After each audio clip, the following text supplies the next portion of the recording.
ಕೆಆರ್ಪುರ ಕ್ಷೇತ್ರದ ಮೇಡಹಳ್ಳಿಯಲ್ಲಿರುವ ನವಗುರುಕುಲ ಅಂತಾರಾಷ್ಟ್ರೀಯ ಪಾಠಶಾಲೆಯ 5ನೇ ವರ್ಷದ ವಾರ್ಷಿಕೋತ್ಸವ ಸಮಾರಂಭ ಅದ್ದೂರಿಯಾಗಿ ನಡೆಯಿತು. ಸಮಾರಂಭದಲ್ಲಿ ಶಾಲೆಯ ಮಕ್ಕಳಿಂದ ಹಾಡುಗಾರಿಕೆ, ನೃತ್ಯ, ಸಾಂಸ್ಕೃತಿಕ ಮನರಂಜನಾ ಕಾರ್ಯಕ್ರಮಗಳು ನಡೆದವು. ಈ ಸಮಾರಂಭಕ್ಕೆ ಸಿದ್ಧಗಂಗಾ ಮಠದ ಕಿರಿಯ ಸ್ವಾಮೀಜಿಗಳಾದ ಪರಮಪೂಜ್ಯ ಶ್ರೀ ಶಿವಸಿದ್ದೇಶ್ವರ ಸ್ವಾಮಿಗಳು ಮುಖ್ಯ ಅತಿಥಿಗಳಾಗಿ ಆಗಮಿಸಿದ್ದರು. ಅವರನ್ನು ಶಾಲೆಯ ಶಿಕ್ಷಕರು, ಮಕ್ಕಳು ಡೊಳ್ಳು ಕುಣಿತದ ಮೂಲಕ ಅದ್ದೂರಿಯಾಗಿ ಸ್ವಾಗತಿಸಿದರು. ದೀಪ ಬೆಳಗಿಸುವ ಮೂಲಕ ಸ್ವಾಮೀಜಿಗಳು ಕಾರ್ಯಕ್ರಮವನ್ನು ಉದ್ಘಾಟಿಸಿದರು.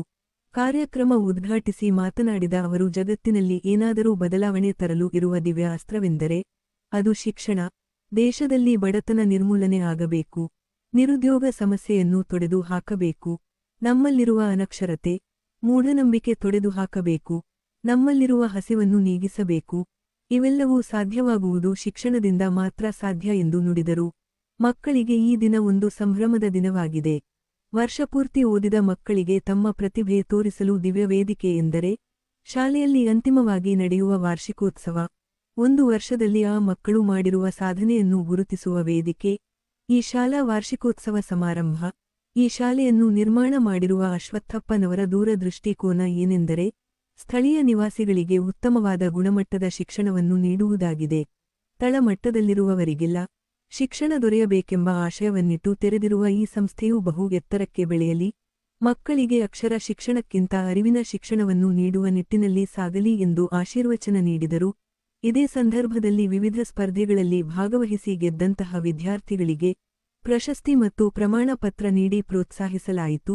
ಈ ಕಾರ್ಯಕ್ರಮದಲ್ಲಿ ವಿಶೇಷ ಆಹ್ವಾನಿತರಾಗಿ ಡಾ. ಹರ ನಾಗರಾಜಾಚಾರ್ಯರು, ವಿಜಯಲಕ್ಷ್ಮೀಪತಿ, ಬಿಟಿ ವಿಶ್ವನಾಥ್, ಜಿಎನ್ ಶ್ರೀನಿವಾಸ ಗೌಡರು, R Shanthakumar, S Nagesh, Pushpalatha, DV Ashwathappa, Madappa, A Puneeth, Darshan ಹಾಗೂ ಶಾಲಾ ಸಿಬ್ಬಂದಿ ವರ್ಗದವರು ಉಪಸ್ಥಿತರಿದ್ದರು.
ಶ್ರೀ ಗುರುಭ್ಯೋ ನಮಃ.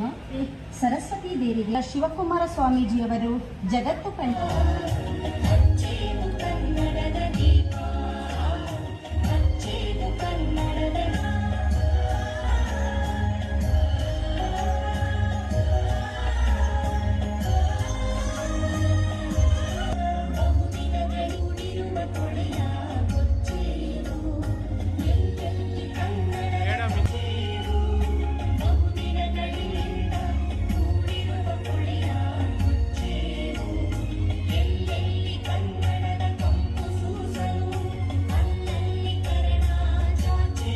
ಸ್ಮರಣೀಯರು ಮಹಾಲಿಂಗದೊಳಗಾದ ಪರಮ ಪೂಜ್ಯ ಶ್ರೀ ಶ್ರೀ ಶಿವಕುಮಾರ ಮಹಾಶಿವಯೋಗಿಗಳವರ ಸರ್ವಾಂಗಲಿಂಗ ಚೇತನವನ್ನು ನೆನೆದು ಮಾತೃಹೃದಯಗಳು ಎನ್ನ ಮಾರ್ಗದರ್ಶಕರಾದ ಪೂಜ್ಯ ಗುರುದೇವರ ಪಾದಾರವಿಂದಗಳಿಗೆ ಸಾಷ್ಟಾಂಗ ಪ್ರಣಾಮಗಳನ್ನ ಸಲ್ಲಿಸಿ ಈ ಒಂದು ಪವಿತ್ರ ಕಾರ್ಯಕ್ರಮದಲ್ಲಿ ವೇದಿಕೆ ಮೇಲೆ ಆಸೀನರಾಗಿರ್ತಕ್ಕಂಥ ಎಲ್ಲ ಗಣ್ಯರೇ, ವೇದಿಕೆ ಮುಂದೆ ಆಸೀನರಾಗಿರ್ತಕ್ಕಂಥ ಎಲ್ಲ ಪೋಷಕ ವರ್ಗದವರೇ, ತಾಯಂದಿರೇ, ಪ್ರೀತಿಯ ಮಕ್ಕಳೇ, ಈ ಶಾಲೆಯ ಎಲ್ಲ ಬೋಧಕೇತರ ಸಿಬ್ಬಂದಿ ವರ್ಗದವರೇ, ನಿಮ್ಮೆಲ್ಲರ ಅಂತರಾತ್ಮಕ್ಕೆ ಶರಣಾರ್ಥಿಗಳು. ಇವತ್ತು ವಿಶೇಷವಾಗಿ ನವಗುರುಕುಲ ಅಂತಾರಾಷ್ಟ್ರೀಯ ಒಂದು ಶಾಲೆಯಲ್ಲಿ ನಾವು 5ನೇ ವರ್ಷದ ಒಂದು ವಾರ್ಷಿಕೋತ್ಸವದ ಶುಭ ಸನ್ನಿವೇಶದಲ್ಲಿ ಆಸೀನರಾಗಿರುವಂತಹದ್ದು ನಿಜಕ್ಕೂ ಸಂತೋಷವನ್ನ ಉಂಟು ಮಾಡ್ತಾ ಇದೆ. ಇವತ್ತು ಭಾರತದಲ್ಲಿ ಶಿಕ್ಷಣದ ವ್ಯವಸ್ಥೆ ಅದರ ಪ್ರಾಮುಖ್ಯತೆಯನ್ನ ನಾವೆಲ್ಲ ಅರಿತುಕೊಳ್ಳುವಂತ ಅನಿವಾರ್ಯತೆ ಇರುವಂತಹದ್ದು. ನಮ್ಮ ಮೇಲೆ ಸಾಕಷ್ಟು ದಾಳಿಗಳಾದ ನಂತರದಲ್ಲಿ ಇವತ್ತು ಸ್ವಾತಂತ್ರ್ಯ ಗಳಿಸಿ ನಾವು 75 ವರ್ಷಗಳಾದ ನಂತರದಲ್ಲೂ ಸಹ ಇಡೀ ಜಗತ್ತಿನಲ್ಲಿ ಆರ್ಥಿಕತೆಯಲ್ಲಿ ಅತ್ಯಂತ ಬಲಿಷ್ಠ ರಾಷ್ಟ್ರವಾಗಿ ಹೊರಹೊಮ್ಮಿರುವಂತಹದ್ದು ನಿಜಕ್ಕೂ ಸಂತೋಷವನ್ನ ಉಂಟು ಮಾಡ್ತಾ ಇದೆ. ಕಾರಣ ಇಷ್ಟೇ, ಒಬ್ಬ ಮನುಷ್ಯನ ವ್ಯಕ್ತಿತ್ವ ನಿರ್ಮಾಣ ಆಗಬೇಕು, ಒಂದು ದೇಶ ಬಲಿಷ್ಠವಾಗಬೇಕು ಅಂತಂದ್ರೆ ಆ ದೇಶದಲ್ಲಿ ಎಂತಹ ನಾವು ಗುಣಮಟ್ಟದ ಶಿಕ್ಷಣವನ್ನು ನೀಡ್ತೀವಿ ಅನ್ನೋದೇ ಬಹಳ ಪ್ರಮುಖವಾಗಿರುವಂತಹದ್ದು.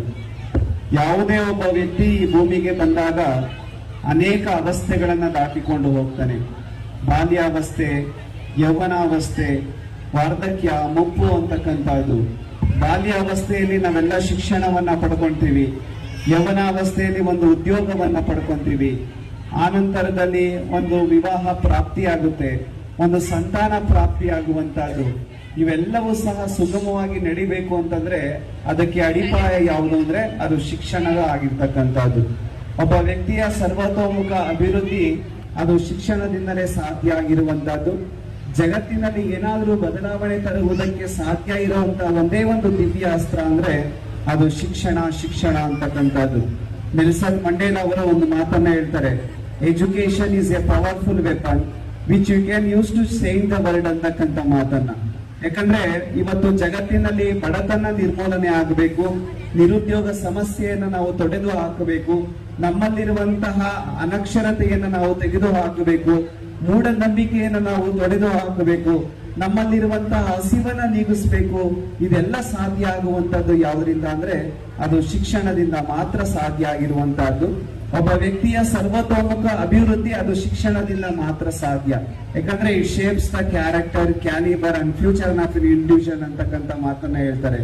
ಒಬ್ಬ ವ್ಯಕ್ತಿಯ ಉತ್ತಮವಾಗಿರ್ತಕ್ಕಂಥ ಭವಿಷ್ಯವನ್ನ ನಿರ್ಮಾಣ ಮಾಡ್ತಕ್ಕಂಥದ್ದು, ಅವನ ಚಾರಿತ್ರ್ಯವನ್ನ ನಿರ್ಮಾಣ ಮಾಡ್ತಕ್ಕಂಥದ್ದು ಅದು ಶಿಕ್ಷಣದಿಂದ ಮಾತ್ರ ಸಾಧ್ಯ ಅಂತಕ್ಕಂಥದ್ದು. ಹಾಗಾಗಿ ಶಿಕ್ಷಣ ಅಂತಕ್ಕಂಥದ್ದು ಮನುಷ್ಯನ 3ನೇ ಕಣ್ಣು ಅಂತ ನಾವೆಲ್ಲ ಭಾವಿಸಬೇಕಾಗಿರುವಂತಹದ್ದು. ಭೌತಿಕವಾಗಿರ್ತಕ್ಕಂಥ 2 ಕಣ್ಣುಗಳಿಂದ ಯಾವುದನ್ನ ನೋಡುವುದಕ್ಕೆ ಸಾಧ್ಯವಿಲ್ಲವೋ ಅದನ್ನ ಅಂತರಂಗದ ಕಣ್ಣ 3ನೇ ಕಣ್ಣಾಗಿರುವಂತಹ ಶಿಕ್ಷಣದಿಂದ ಮಾತ್ರ ನಾವು ನೋಡುವುದಕ್ಕೆ ಸಾಧ್ಯ ಆಗುವಂತಹದ್ದು. ಆ ನಿಟ್ಟಿನಲ್ಲಿ ಇವತ್ತು ನಮ್ಮಲ್ಲಿ ನೆಮ್ಮದಿಯ ಬದುಕು ಉಂಟಾಗಬೇಕು, ನಮ್ಮಲ್ಲಿರುವಂತಹ ಅನೇಕ ಅಜ್ಞಾನಗಳು ತೊಡೆದು ಹಾಕಬೇಕು ಅಂತಂದ್ರೆ ಅದು ಶಿಕ್ಷಣದಿಂದ ಮಾತ್ರ ಸಾಧ್ಯ ಆಗಿರುವಂತಹದ್ದು. ನೀವೆಲ್ಲ ಸಾಕಷ್ಟು ಪೋಷಕ ವರ್ಗದವರು ಇಲ್ಲಿರುವಂತಹದ್ದು. ಮಕ್ಕಳೆಲ್ಲ ಇವತ್ತು ಒಂದು ಸಂಭ್ರಮದ ದಿನ. ಇವತ್ತಿನ ಸನ್ನಿವೇಶದಲ್ಲಿ ನಾವು ಹೆಚ್ಚು ಮಾತನಾಡುವಂತ ಅವಶ್ಯಕತೆ ಇಲ್ಲ. ಯಾಕಂದ್ರೆ ಮಕ್ಕಳು ಇವತ್ತು ಪೂರ್ವ ತಯಾರಿಯಲ್ಲಿ ಒಂದಷ್ಟು ಸಾಂಸ್ಕೃತಿಕ ಕಾರ್ಯಕ್ರಮವನ್ನು ನೀಡುವುದಿದ್ದಾರೆ. ಆ ಮಕ್ಕಳಿಗೆ ಒಂದು ದಿವ್ಯ ವೇದಿಕೆ ಯಾವುದು ಅಂದ್ರೆ ಒಂದು ಶಾಲೆಯಲ್ಲಿ ಅಂತಿಮವಾಗಿ ನಡೆಯುವಂತ ಒಂದು ವಾರ್ಷಿಕೋತ್ಸವ ಅಂತಕ್ಕಂಥದ್ದು. ವಾರ್ಷಿಕೋತ್ಸವದ ಒಂದು ಶುಭ ಸನ್ನಿವೇಶದಲ್ಲಿ ಒಂದು ವರ್ಷದಲ್ಲಿ ಆ ಮಗು ಮಾಡಿರುವಂತ ಸಾಧನೆಯನ್ನ ಗುರುತಿಸುವಂತ ಒಂದು ವೇದಿಕೆ. ಆಕೆ ಕ್ರೀಡೆಯಲ್ಲಾಗಿರ್ಬೋದು, ಸಾಂಸ್ಕೃತಿಕವಾಗಿರುವಂತಹದ್ದು, ಪಠ್ಯ ವಿಷಯಗಳಾಗಿರ್ಬೋದು, ಪಠ್ಯೇತರ ವಿಷಯಗಳು, ಆ ಎಲ್ಲ ಚಟುವಟಿಕೆಗಳಲ್ಲಿ ತನ್ನ ಪ್ರತಿಭೆಯನ್ನ ಗುರುತಿಸಿ ಗೌರವಿಸುವಂತಹ ಒಂದು ಸಮಾರಂಭ ಅಂದ್ರೆ ಅದು ಶಾಲಾ ವಾರ್ಷಿಕೋತ್ಸವ ಸಮಾರಂಭ. ಇವತ್ತು ನವಗುರುಕುಲ ಅಂತಾರಾಷ್ಟ್ರೀಯ ಒಂದು ಶಾಲೆಯಲ್ಲಿ ಇವತ್ತು ವಿಶೇಷವಾಗಿ 5 ವರ್ಷಗಳ ಒಂದು ವಾರ್ಷಿಕೋತ್ಸವದ ಸಮಾರಂಭದಲ್ಲಿ ನಾವೆಲ್ಲ ಆಯೋಜನೆಗೊಂಡಿರುವಂತಹದ್ದು. ಒಂದು ಸಂಸ್ಥೆಯಲ್ಲಿ ನಿರ್ಮಾಣ ಆಗಿದೆ ಅಂತಂದ್ರೆ ಆ ಸಂಸ್ಥೆಯ ಹಿನ್ನೆಲೆಯನ್ನ ನಾವು ಗಮನಿಸಬೇಕಾಗಿರುವಂತಹದ್ದು. ಇವತ್ತು ಶಾಲೆಯನ್ನ ನಿರ್ಮಾಣ ಮಾಡಿರ್ತಕ್ಕಂಥವ್ರು ನಮ್ಮ ಅಶ್ವತ್ಥಪ್ಪನವರ ಒಂದು ದೂರ ದೃಷ್ಟಿಕೋನ ಏನು ಅಂತಂದ್ರೆ ಈ ಭಾಗದಲ್ಲಿರುವಂತಹ ಮಕ್ಕಳಿಗೆ ಒಂದು ಶಿಕ್ಷಣ ವ್ಯವಸ್ಥೆಯನ್ನ ಕಲ್ಪಿಸ್ಕೊಡ್ಬೇಕು ಅಂತಕ್ಕಂಥದ್ದು. ಅವರು ತೆರೆದಿರುವಂತಹದ್ದು ಇಲ್ಲಿ ಈ ಜಾಗದಲ್ಲಿ ಬೇರೆ ಬೇರೆ ವಾಣಿಜ್ಯ ಸಂಕೀರ್ಣವನ್ನ ತೆರೆಯುವಂತಹ ಒಂದು ಸದಾವಕಾಶ ಇತ್ತು. ಆದ್ರೆ ಅವರ ದೂರ ದೃಷ್ಟಿಕೋನ ಏನು ಅಂತಂದ್ರೆ ತಳಮಟ್ಟದಲ್ಲಿರುವಂತಹ ಎಲ್ಲರಿಗೂ ಸಹ ಶಿಕ್ಷಣ ದೊರೆಯಬೇಕು ಅಂತಕ್ಕಂಥ ಆಶಯವನ್ನ ಇಟ್ಕೊಂಡು ಒಂದು ಶಾಲೆಯನ್ನು ತೆರೆಯುವಂತ ಕೆಲಸವನ್ನ ಮಾಡಿದ್ದಾರೆ. ಅವರ ದೂರ ದೃಷ್ಟಿಕೋನ ಏನು ಅಂತಂದ್ರೆ ಅವರ ಬಡತನದ ಹಿನ್ನೆಲೆಯನ್ನ ಬಂದಂತವ್ರು, ತಾನು ಅನುಭವಿಸಿದಂತಹ ಸಂಕಷ್ಟಗಳು, ತಾನು ಬಡತನದಿಂದಲೇ ಬೆಂದಂತಹ ಸನ್ನಿವೇಶಗಳನ್ನೆಲ್ಲ ಮನಗಂಡು ಇದಕ್ಕೆ ಒಂದು ಪರಿಹಾರ ಸೂತ್ರ ಅಂತಂದ್ರೆ ನಾವು ಶಿಕ್ಷಣವನ್ನ ಕೊಡಬೇಕು ಅಂತಕ್ಕಂಥದ್ದು. ಆ ನಿಟ್ಟಿನಲ್ಲಿ ಇವತ್ತು ಅಂತ ಶಿಕ್ಷಣವನ್ನ, ಗುಣಮಟ್ಟದ ಶಿಕ್ಷಣವನ್ನ ಕೊಡಬೇಕು ಅಂತ ಒಂದು ವಿಶೇಷವಾದಂತಹ ನವ ಗುರುಕುಲ ಅಂತಕ್ಕಂಥದ್ದು